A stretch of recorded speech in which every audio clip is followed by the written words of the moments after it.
कक्षा 10 के गणित में 8वां अध्याय का नाम है त्रिकोणमिति का परिचय।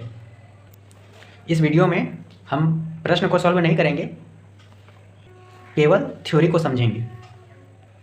त्रिकोणमिति में हम लोग त्रिभुज या त्रिभुज से बना बहुभुज का अध्ययन करते हैं। जैसे कि एक त्रिभुज हम ले लेते हैं, ये हो गया त्रिभुज। इसका अध्ययन हम लोग त्रिकोणमिति में कर सकते हैं, और या नहीं तो त्रिभुज से बना बहुभुज। त्रिभुज से कैसे बहुभुज बनेगा? जैसे कि एक त्रिभुज हम ये ले लिए, याद रहे कि त्रिभुज भी एक बहुभुज है। अब यहाँ पे और एक हम त्रिभुज ले लेते हैं, जैसे कि ये एक त्रिभुज हम यहाँ पे लिए और इसका नाम दे दे रहे हैं ABC, और इसमें और एक त्रिभुज हम ऐड कर दिए। मान के चलिए यहाँ पे देखिए एक त्रिभुज और एक ऐड कर दे रहे हैं, ये AC, और इस यहाँ पे नाम दे देते हैं D। तो ACD एक त्रिभुज हो गया, ABC दूसरा त्रिभुज हो गया। यानी कि ABCD बहुभुज त्रिभुज से मिलकर बना है, तो इसका भी अध्ययन किस में आ जाएगा? त्रिकोणमिति में आ जाएगा। यहाँ पे इस त्रिभुज का नाम दे देते हैं PQR। यहाँ पे और एक त्रिभुज ऐड कर देंगे तो और दूसरा बहुभुज बन जाएगा, जैसे कि यहाँ पे और एक ऐड कर दिए त्रिभुज ऐसे, और यहाँ पे नाम दे देते हैं E। अब देखिए यह बहुभुज ABCED यह 3 त्रिभुज से मिलकर बना बहुभुज हो गया है। अब पता चल गया होगा कि त्रिकोणमिति में हम लोग किस चीज़ का अध्ययन करते हैं। इसमें हम लोग अध्ययन करते हैं त्रिभुज या त्रिभुजों से बना बहुभुजों का अध्ययन किया जाता है त्रिकोणमिति में। त्रिकोण यानी कि 3 कोण वाला, तो 3 कोण वाला क्या होता है? त्रिभुज होता है। और मिति यानी कि मापना। इस प्रकार त्रिकोणमिति का मतलब हम लोग कह सकते हैं कि त्रिभुजों का मापन। इसमें हम लोग मुख्यतः समकोण त्रिभुज का अध्ययन करते हैं। त्रिकोणमिति में हम लोग मुख्यतः सबसे ज़्यादा किस त्रिभुज का अध्ययन करते हैं? तो समकोण त्रिभुज का अध्ययन करते हैं। समकोण त्रिभुज का कहने का क्या मतलब है? कि जिसका एक कोण 90 डिग्री हो। जैसे कि यहाँ पे एक त्रिभुज लेते हैं XYZ, जिसमें एक कोण समकोण है, तो इस प्रकार XYZ क्या हो जाएगा? एक समकोण त्रिभुज हो जाएगा। समकोण कहने का मतलब है 90 डिग्री। यहाँ पे कोण Y 90 डिग्री है, इसलिए XYZ क्या हो जाएगा? एक समकोण त्रिभुज हो जाएगा। इसलिए XYZ एक समकोण त्रिभुज है। समकोण त्रिभुज के बारे में मैं आप लोगों को कुछ और बात बता देता हूँ। इसके लिए एक समकोण त्रिभुज बना लेते हैं। यहाँ पे एक समकोण त्रिभुज बना लिया है मैंने। अब इसमें इसका नाम दे देते हैं ABC। इसमें कोण B जो है वो 90 डिग्री है। यहाँ पर मैंने लिख भी दिया है कि समकोण त्रिभुज ABC में कोण B = 90 डिग्री। और पाइथागोरस प्रमेय से हम जानते हैं कि कर्ण का स्क्वायर इक्वल टू होता है लंब का स्क्वायर प्लस आधार का स्क्वायर।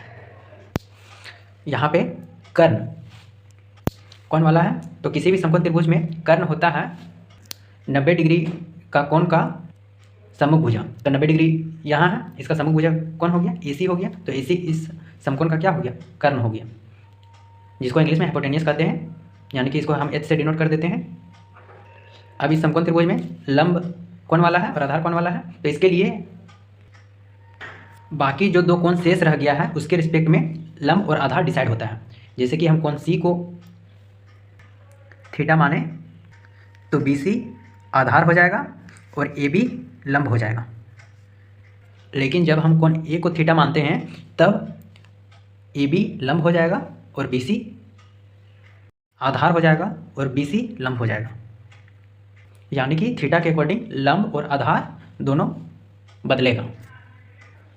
जिस कोण को हम थीटा मानेंगे उसका सम्मुख भुजा लंब होगा और उसका संलग्न भुजा आधार होगा। यहाँ पे इस थीटा का सम्मुख भुजा क्या है? AB है, तो AB क्या हो जाएगा? लंब हो जाएगा। और इस थीटा का संलग्न भुजा क्या है? एक BC भुजा है और एक AC भुजा है। तो AC तो कर्ण है, तो BC शेष रह गया, तो BC क्या हो जाएगा? आधार हो जाएगा। आधार को इंग्लिश में बेस कहते हैं, इसलिए इसको यहाँ पे B से डिनोट कर दे रहे हैं। और लंब को परपेंडिकुलर हो गया, इसलिए इसको P से डिनोट कर दे रहे हैं। लंब यानी परपेंडिकुलर, आधार यानी कि बेस, कर्ण यानी कि हाइपोटेन्यूस। अब देखिए इसी को हम आगे लिख सकते हैं, कर्ण का स्क्वायर यानी कि H का स्क्वायर इक्वल टू लंब का स्क्वायर यानी कि B का स्क्वायर प्लस लंब यानी कि P का स्क्वायर और आधार का स्क्वायर यानी कि B का स्क्वायर। अब यहाँ से H का वैल्यू निकालेंगे तो H इक्वल टू क्या हो जाएगा? इधर स्क्वायर हट जाएगा तो इधर आ जाएगा रूट में, और जो चीज़ इधर है वही चीज़ लिख देंगे P² प्लस B²।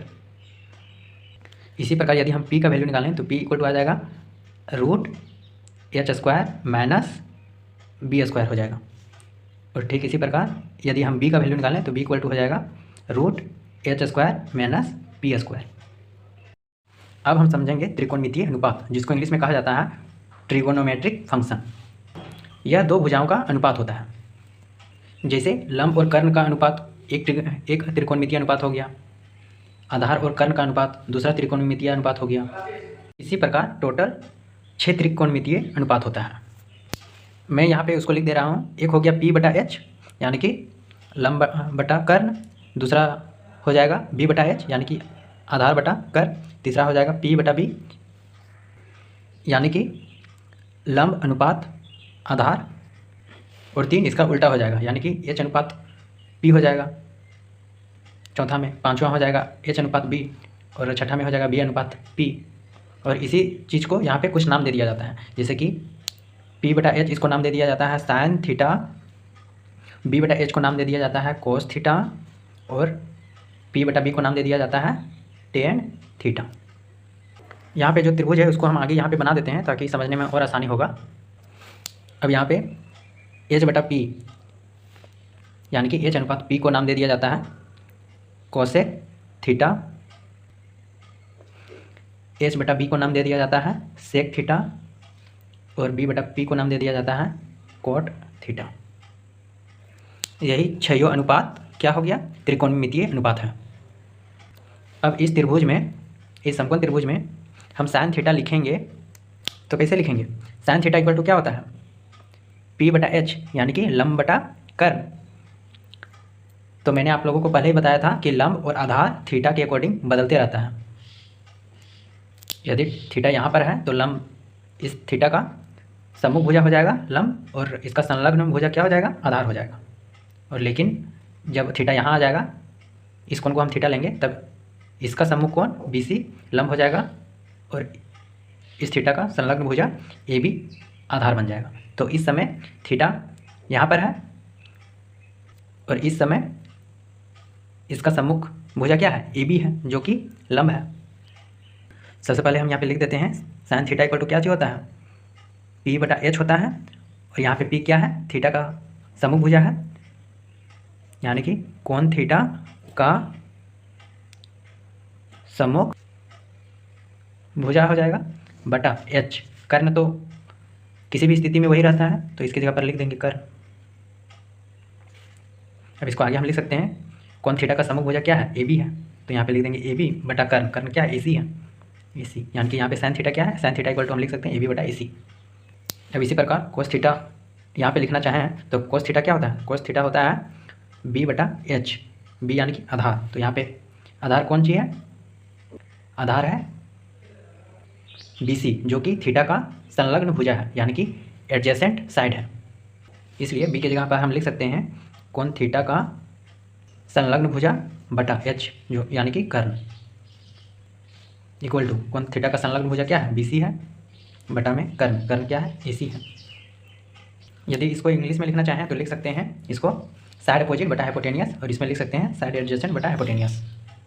यहाँ पे भी लिख देते हैं, जब ये थीटा है तो ये कर्ण है, कर्ण तो कांस्टेंट है, कर्ण तो वही रहेगा, सेम ही रहेगा किसी भी परिस्थिति में, लेकिन आधार और लंब बदलते रहेगा। यहाँ पे जब ये थीटा है तब ये क्या हो जाएगा, आधार हो जाएगा, और AB लंब हो जाएगा। इसी प्रकार हम यहाँ पे टेन थीटा भी लिख सकते हैं। टेन थीटा इक्वल टू क्या होता है, tan theta equal to P बटा B होता है, इक्वल टू P यानी कि लंब, और B मतलब आधार, और जो लंब होता है वो थीटा का सम्मुख भुजा होता है, और जो आधार होता है वो थीटा का संलग्न भुजा होता है। आप यहाँ पे भी देख सकते हैं, P को लिखा गया है कोण थीटा का सम्मुख भुजा, और B को लिखा गया है कोण थीटा का संलग्न भुजा। वही चीज़ हम यहाँ पे लिख दे रहे हैं, P को लिख दिए कोण थीटा का सम्मुख भुजा, और B को लिख दिए कोण थीटा का संलग्न भुजा, इक्वल टू कोण थीटा का सम्मुख भुजा क्या है, AB है, यहाँ पे भी देख सकते हैं AB लिखे हैं, और संलग्न भुजा क्या है, BC है, BC, यानी कि टेन थीटा इक्वल टू क्या हो गया, AB बटा BC, इसमें हो गया।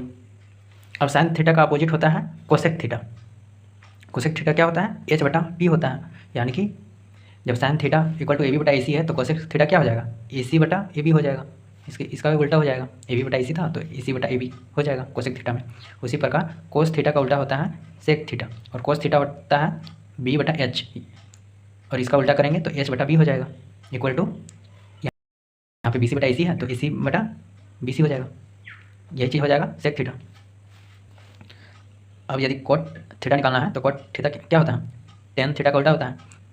टेन थीटा है पी बटा बी, तो कोट थीटा हो जाएगा बी बटा पी, इक्वल टू यहाँ पे है ए बी बटा बी सी टेन थीटा में, तो कोट थीटा में हो जाएगा बी सी बटा ए बी। इसको ऐसे भी लिख सकते हैं, कोसेक थीटा इक्वल टू कर्ण बटा कोण थीटा का समभुजम। सेक थीटा को लिख सकते हैं कर्ण बटा कोण थीटा का संलग्न भुजम। कोट थीटा को लिख सकते हैं कोण थीटा का संलग्न भुजम बटा कोण थीटा का समभुजम। ये सब उल्टा करके लिख देंगे। साइन का उल्टा है कोसेक, उल्टा यानी कि व्युत्क्रम अपोजिट, और कोसेक का उल्टा है सेक, और टेन का उल्टा है कोट। इसको ऐसे भी बोल सकते हैं, कोट का उल्टा टेन हो गया, सेक का उल्टा कोसेक हो गया, और कोसेक का उल्टा साइन हो गया। उम्मीद है आपको ये सारा चीज़ समझ में आया होगा। अब मिलते हैं अगली वीडियो में।